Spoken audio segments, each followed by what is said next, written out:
Hello, everybody. This is Science Trainer, and I recently had a baby, and so that was a very big life event. I learned a lot during this process, and I figured some of this might be worth sharing.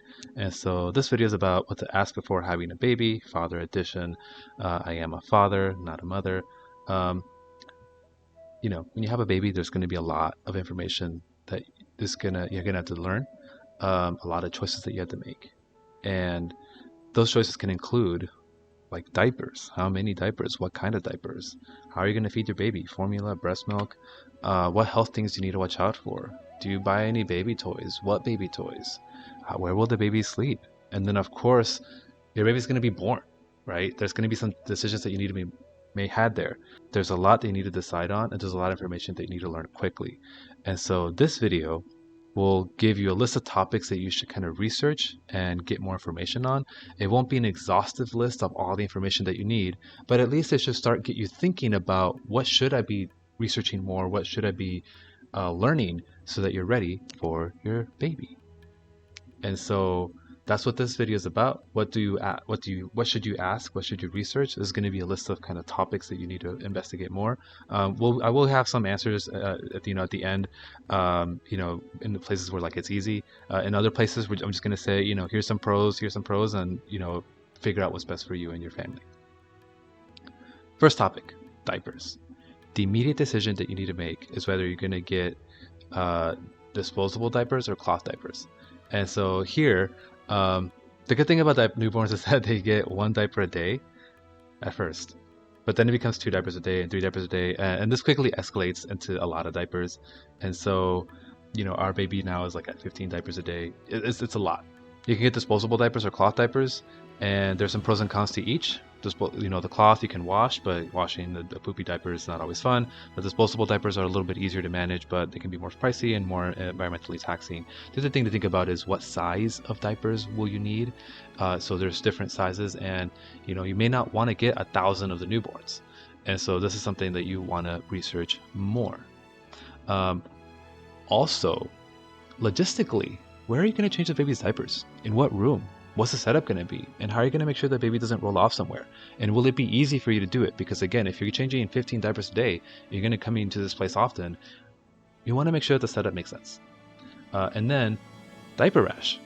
This is the thing you have to think about now. What product will you use? And it might make sense to research how to put on diaper rash. It might make sense to research how to change a diaper.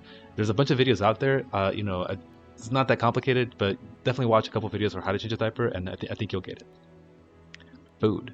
There's 2 main ways that you can feed a baby: breastfeeding or formula. Sometimes the choice is not up to you. So sometimes a mom can intend to breastfeed, but because of a health reason, it just doesn't work, and so you have to go back to formula, and that's fine. For this reason, you probably always want to have some formula as a backup anyway, even if you do decide to breastfeed, just in case you're in that health decision. But of course, it doesn't always happen. And so, again, it can be very personal and very complicated decision about what might be best. And so here's just some things that, some kind of the pros for both. So some of the pros for breastfeeding is that it's healthier for the mom and the baby. It can reduce the risk of SIDS, which is a big deal. We'll get into that later. If done well, it can mean that you're washing less dishes, and it gives the antibodies to the baby, and so that's another plus. For formula feeding, there's some benefits there as well. So some of the benefits are that anybody can formula feed. So mom and dad can formula feed. When you go to daycare, it can be easy to transition to just giving them the bottles and the formula, and they'll handle it, and then that's easy. You don't have to worry about like pumping milk or whatever the case. And the other benefit with formula is you can more precisely measure how much is being fed to the baby. In some health scenarios, this is important. Again, there's a lot more to what is best for you, but here are some things to think about. The other thing to think about is with the food is the bottles. And so even in a breastfed situation, you'll probably want to like collect extra milk, either breast pumping or expressing, whatever the case. And you'll need to think about the bottles. There's all kinds out there. There's a bunch, there's like anti-colic or whatever the case. You also need to figure out how many bottles to get. Something you need to think about as well. And then, of course, if you're formula feeding, then you need to factor that in. How many dishes are you going to wash, etc. How often will you wash? Decisions you got to think about. Sleep. So with sleep, the big questions are: in what room will the baby sleep in? and then in what furniture are they going to sleep in. There's also a piece of furniture called a snoo, which you know, not recommended for everybody, but maybe you want to figure out what it is and why people like it. And here I think it's worth talking about sudden infant death syndrome, or SIDS. And so infant mortality has become a lot better in the last 100 years of medicine, but it still happens. And so not all newborns will make it to 1 year, 2 years of life, which is very tragic. But medicine has gone a long way, and we do know more about what the risks are and how you can reduce them. And so this diagram kind of hits on a couple of them. You want the baby to sleep on their back. You want the baby to sleep on a firm surface. So there's like an ABCs to like a baby sleeping on the crib. So it's like alone on their back, no toys, no blankets, no pillows, none of that, because you don't want them to accidentally suffocate. You want them to sleep on a crib. Here, you don't want them to sleep on a person, like on mom and dad, because if mom and dad also falls asleep, then somebody could roll over and suffocate the baby. You don't want that, right? Swaddles are okay. Babies love swaddles, so this is something you might want to figure out, like how do you swaddle, which swaddles do you buy, etc. And then here, like the last one is like smoking, so definitely like no smoking. Smoking increases the risk of SIDS. You don't want that in your baby's life. The one that isn't on this picture is breastfeeding. And so there is science that if you breastfeed your baby, is a reduced chance of sudden infant death syndrome. So this is just like a snippet of what this is. You probably want to research more, so you make sure that you have a safe environment for your baby. And then there's this phrase, sleep when your baby sleeps. And I feel like when you read it, you don't get it. And so this is just like a quick, like, what does this mean? Your baby wakes up. You're going to change your diaper, probably. And then you're going to feed them. You're going to burp them. This is in 15 minutes. Probably after 30 minutes, you're probably going to burp them again, change the diaper again, depending on, what they're doing. And then if it's daytime, you probably have some playtime with the baby. They might have another diaper here, maybe not. If it's nighttime, hopefully they go back to sleep. And then you're supposed to feed the baby every 2-3 hours. If this all takes an hour, this means that everybody has a chance to sleep 2 hours, and you should take these opportunities. We take frequent day naps because you kind of have to, right? Waking up every 2-3 hours at night is not fun. You need more sleep. And so this is what it means that you should sleep when the baby sleeps. Newborns have different health considerations than adults. And so this list just kind of hits on them. The fever threshold is smaller for newborns, and a fever on a baby is a bigger deal than it is for adult. And so I'm going to kind of figure out what that is. If you see a lot of diarrhea, that's a big deal for a baby. For an adult, it's no big deal. Maybe it is a big deal. You might want to talk to your pediatrician if you see like this happening for more than just like, the morning or more than just the evening. Projectile vomiting is not good. It could lead to an underlying health issue for your baby. If they're crying for a long time, like 3+ hours, especially in the newborn phase, that's not really normal. Something to note. And then of course, having a baby, can be really frustrating for the parent. And so one of the rules here is to like never shake your baby. Of course, your partner in all this is going to be the pediatrician, and so I think the current recommendation is that you see the pediatrician in like the first week of life, and then like the 2 weeks, and then like the 2 months. The 2 months is a big one because then they get their vaccines, and some of the, big things that might scare you with the baby, like the fever, become slightly less dangerous after the 2 months. And then they're your partner, right? And so if the good pediatrician will let you call them after hours, right? And they'll help answer the questions that you might have. If you see something where you're like, is this right? Is this not right? You're not sure. So they'll be your partner in answering these questions. And then something here that is helpful is we were given a list by the OB, like, oh, here's some pediatricians in your area. And we just called them and see who picked up the phone. And that helped us narrow down which one to pick. So on a list of like 6 pediatricians, only like 2 of them picked up the phone. And so definitely recommend doing this, again, before your baby's born, because you need a pediatrician. There's a lot that you're not going to know medically that the pediatrician will know. They're your partner in all this. And, they don't even pick up the phone for like a new client. That kind of tells you how often they're going to pick up the phone when your baby has an issue. Baby toys. TLDR, don't. Books, maybe. The fact is newborns can't really process toys. They can't really grab things. They can't even see colors. And so What you can do is you can get these like high contrast cards, these like black and white cards, and then your baby can like look at them and kind of stimulate them.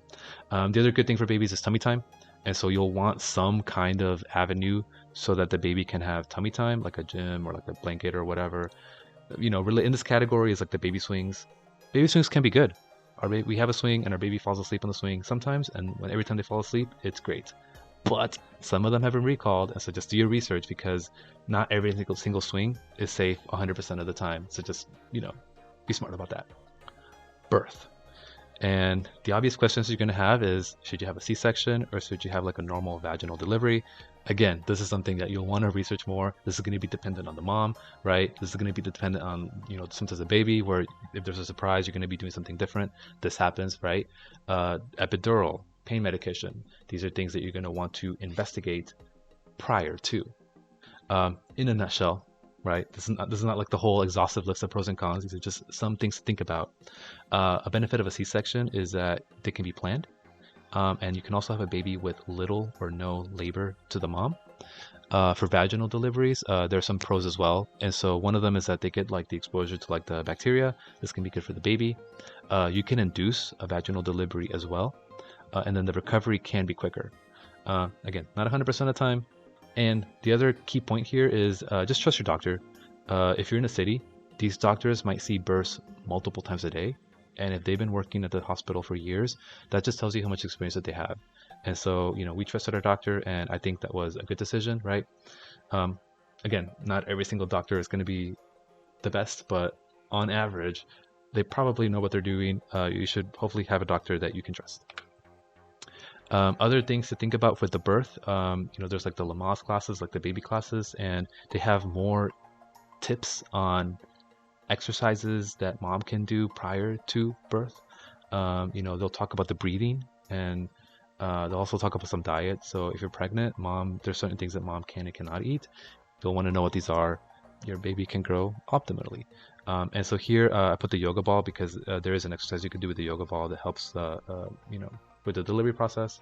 Again, not going to go into all those details, but something to investigate for things you can do prior to the birth.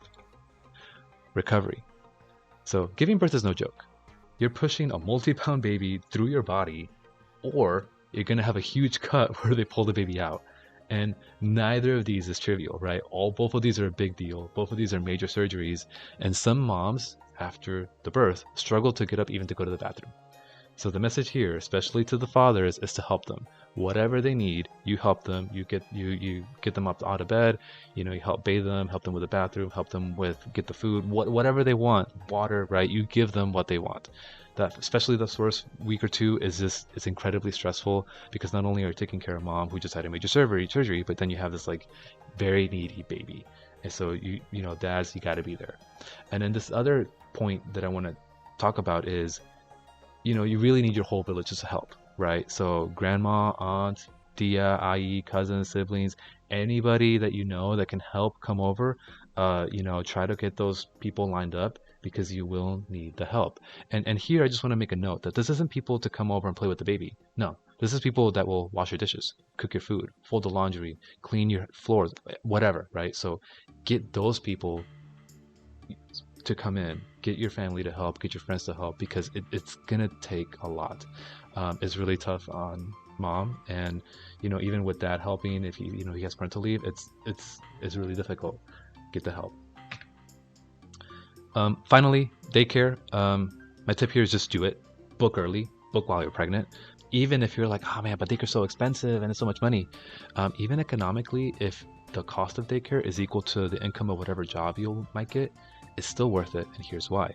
Because even if all of the money from your job is going to daycare, you're still getting contacts and networks in your job, and you're still exercising and growing your skills in your work.